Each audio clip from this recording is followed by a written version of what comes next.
Hello, this is Scott Hall, and I'd like to share today a little bit about agro-silvopasture or tree rows with herbivores. We have browsers available to grass-eating animals such as cattle and sheep. So what I would like to share today is something that I think is very important, and it's about what we think cattle or sheep or herbivores should eat when it comes to trees versus what they want to eat. Because we're not a sheep or a cow, and we don't know exactly what they're going to eat. And if we think we know what they're going to eat, we will put only them trees there for them. Yeah, sure, they'll eat them, but there's other trees that they'll eat that we don't know about. So this is why I think syntropic agriculture or syntropic methodology for tree rows in silvopasture is really worth considering, because there is so much more in it. There is so much more power in the growth. There is so much more yield and biomass in it. But not only that, there is so much more of a nutrient spectrum for the animals that we wouldn't put in there if we didn't do it in a syntropic way. And let me show you some examples. So here I've got a jackfruit row. Now, I've spent time in the past putting cattle in on syntropic tree rows, and I've made these observations before, but I've got some examples here to show you. Now, I've got a lot of what would be considered palatable trees. I've got Leucaena in here, the pigeon pea, and these are your standard trees that herbivores eat. You know, they're after protein, which is fair enough. And they do get their protein from that. It's a good source of protein. But there are many other species that stock will eat that they're not after protein from. And they can't get those things from grasses. And these are the trace elements. These are the micronutrients, I believe. This is from my observations after doing this for a number of years. The cattle will actually browse, or stock, let me use cattle for the sake of this video. Cattle will actually browse fruit trees, as we all know, and hate, but that's different. We're going to change that perception.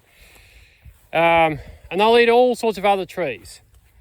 And they'll eat trees that would be considered poisonous, but they won't eat enough of them to damage themselves. And if they are eating too many poisonous weeds and trees, that's your fault. That's not the fault of the cattle. They're not stupid. They're doing that because they're hungry. So that aside, let's just say we're managing well, properly. They've got grass, they've got enough to fill their rumen, but they're eating all of these other trees. Now let's quickly go back to the fruit tree thing. Now, I'm really going to only speak of here managed grazing, because managed grazing is the only way to really graze these days. And I mean time managed grazing, like holistic management and what they teach, with RCS and that sort of stuff. That's what I'm talking about. We've got to get up with the modern era. This is the way things are working with cattle these days.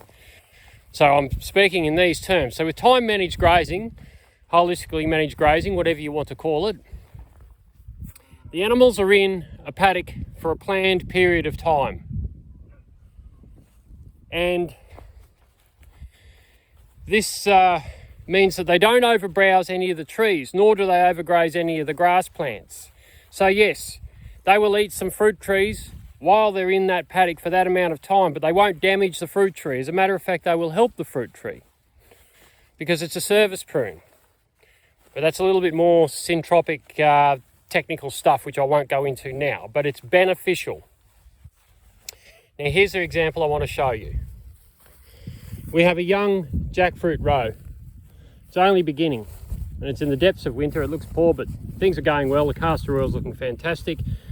And no, the stock won't eat the castor oil and die, because the stock have been in here. And in this case, they're deer. The deer has come in here, and the deer is a browsing animal largely. So the deer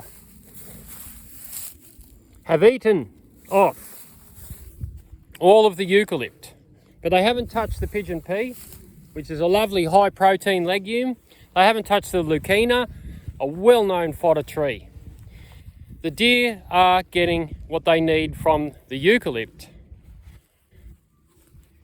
They're getting the minerals. And what happens is when stock eat these mineralised from eating these trees and plants, what they do is they excrete the remaining minerals that they don't use. And because it's been through the gut of the animal, those minerals become biologically available to the pasture. That and many other reasons. It's why you have a whole ecology if you really want to have a truly regenerative farm. Yes, tree rows with cattle are recommended, at least according to me, because it does complete the ecology. And just remember too that a lot of grasses evolved with trees. A lot of grasses that we know of, such as Panicum maximum for example, are what we call in syntropic agriculture a medium strata. They can handle 40% shade, and they do grow in the shade of gallery forests in the savannah of Africa. So the reason why, this is a little bit more technical syntropic stuff, and I'm just going to add this just to complete the picture. The reason why the deer are grazing these eucalypt is because it's a little bit early in succession for the eucalypt to go in, because I'm not using any fertilisers on this farm. So there's a Brahman cow loose in the bush over there. It hasn't been on the farm yet. But anyway, I can hear it mooing. So the eucalypt isn't in its correct successional niche, and it's not in strength.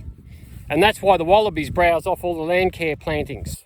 That's why you have tree guards and rabbits and all that sort of stuff, because we're plonking trees in conditions that aren't ready for the trees yet. We use species succession to do that, and that's what the castor oil is doing, along with many of the other species in this consortium. But yes, I have planted the eucalypt a little bit too early.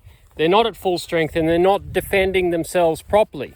Therefore, nature is correcting that mistake and that imbalance, but also the function that the deer that's having on the deer is the mineralisation.